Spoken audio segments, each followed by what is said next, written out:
বাংলাদেশ মানবাধিকার ব্যুরোর প্রাক্তন কর্মী মাসুম হোসেনের বিরুদ্ধে একের পর এক অভিযোগ উঠেছে তার অমানবিক ও বেআইনি আচরণের কারণে। দায়িত্বশীল পদে থেকেও সে বারবার অসদাচরণ করেছে, যার ফলে তাকে সংস্থা থেকে বহিষ্কার করা হয়েছে। বাবার মৃত্যুর পর তিনি পরিবারের অন্য সদস্যদের না জানিয়ে বাবার রেখে যাওয়া 1,24,000 টাকা আত্মসাৎ করেন। একজন বৃদ্ধ মানুষকে নির্মমভাবে লাথি মেরে সিঁড়ি দিয়ে নামিয়ে আনে। ভাড়াটিয়াদের ওপর শারীরিক নির্যাতন চালায়।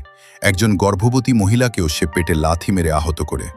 এছাড়া এক যুবককে প্রতারণা করে নিজের বোনের সাথে বিয়ে দিতে বাধ্য করে পরে সেই ছেলের নামে দেনমোহরের মামলা করে প্রায় 3 লক্ষ টাকা হাতিয়ে নেয়। মামলা শেষ না হতেই তার বোন অন্য আরেকটি বিবাহ বন্ধনে আবদ্ধ হয়। গ্যাস বিলের নামে 1 বছরের টাকা তুলে নিয়ে তা পরিশোধ না করেও আত্মসাৎ করেছে।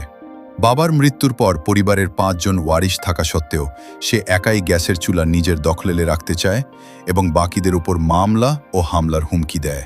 বাবার নামে গ্যাসের চুলা, কিন্তু মা সেই গ্যাসের চুলা পরিবারের অন্য সদস্যদের যার যার নামে দিয়ে দিতে চাইলে মাসুম মায়ের নামে মামলার হুমকি দেয়।